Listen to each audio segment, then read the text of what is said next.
l'absurdité de la vie, de la bêtise administrative, des fonctionnaires qui font essentiellement fonctionner l'air, de véritables éoliennes administratives. J'ai eu encore une preuve de cette absurdité. Un autre exemple qui me fait encore à nouveau me sentir dans un mauvais roman de Kafka. Papier sur papier, document sur document. Cette fois, c'était un agent de l'aide à l'emploi. Ils sont supposés t'aider, pas t'embourber, mais bien plus t'emmerder. Juste pour leur donner un infime sentiment d'utilité, de sens dans leur vie. L'illusion d'avoir aidé quelqu'un, d'avoir contrôlé quelqu'un, d'avoir eu la vie de quelqu'un d'autre entre leurs mains. Voici un exemple que j'ai vécu il y a peu de temps, en cette fin d'année 2020. En me réécoutant un peu plus d'un an après, il me semble entendre une voix d'outre-tombe. Mon papillon noir me renvoie cette voix, ce souvenir d'outre-tombe, sorti tout droit des catacombes, de la noirceur de cette période obscure, profonde, que j'ai vécue et que je continue à surmonter. Alors ce soir, en revoyant ce papillon noir passer devant moi, je vous partage cet instant qui encore un an après me glace d'effroi et me fait grandir par cette froideur et cette douleur que j'avais au cœur, toujours présente, toujours sommeillante à l'intérieur de moi. Je me sens à chaque fois plus forte, plus résiliente, plus combattante. Voici donc cette voix du passé qui me revient sur les ailes du papillon de mon destin. Ça me prend une lettre du médecin disant que je suis prête à retourner au travail. Mais avant ça, ça prend un autre papier de l'organisme dans lequel je suis un programme pour retourner à l'emploi. Et après ça, c'est l'agent qui va décider.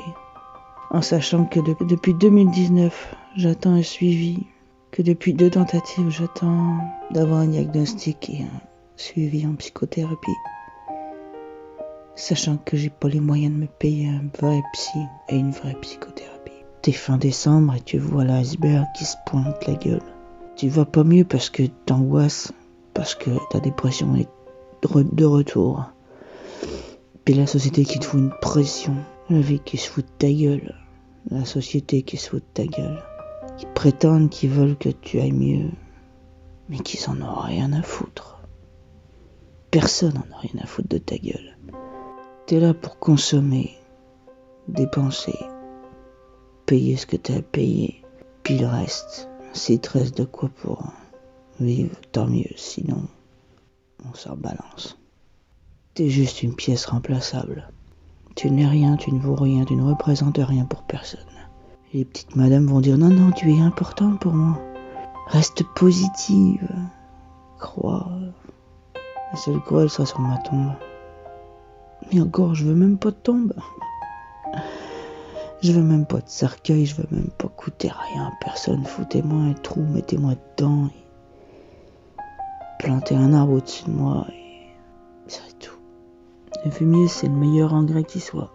Alors, quand t'as été chié comme de la merde, que ta vie c'est de la merde, alors autant être enterré comme de la merde et servir à quelque chose en nourrissant un arbre, pendant que t'es en train de pourrir 6 pieds sous terre.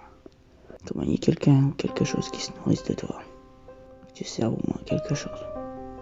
Le jour se lève, les décorations de Noël sont encore allumées sur le balcon de mes voisins en face. Dans 3 heures, je vais devoir me lever, mettre mon armure et mon masque et aller tenir compagnie à une petite madame. Où elle vit dans une maison trop grande pour elle toute seule. Une petite madame qui a des enfants, qui a eu un mari et qui semble ne pas avoir eu vraiment de vie. Si ce n'est celle que d'être une bonne maman, qui avait passé l'intérêt de ses enfants avant elle. Qui s'est complètement oubliée et qui avec la maladie d'Alzheimer se rend même pas compte. Au moins elle n'est pas consciente de tout ça. Moi j'essaie de la faire sourire, de la faire rire. Ne pas dramatiser quand elle se rappelle pas de certaines choses. Faire rire et faire sourire les gens quand toi t'as envie de te tirer une balle. Quand toi t'as envie que ton cœur te lâche, t'explose dans la poitrine. Qu'un bien mort te renverse alors que y a plus grand chose qui te renverse de nos jours. T'aurais envie que tout s'arrête. Ton cœur, tout. Ton cœur qui est fatigué de se battre. À tout à l'heure.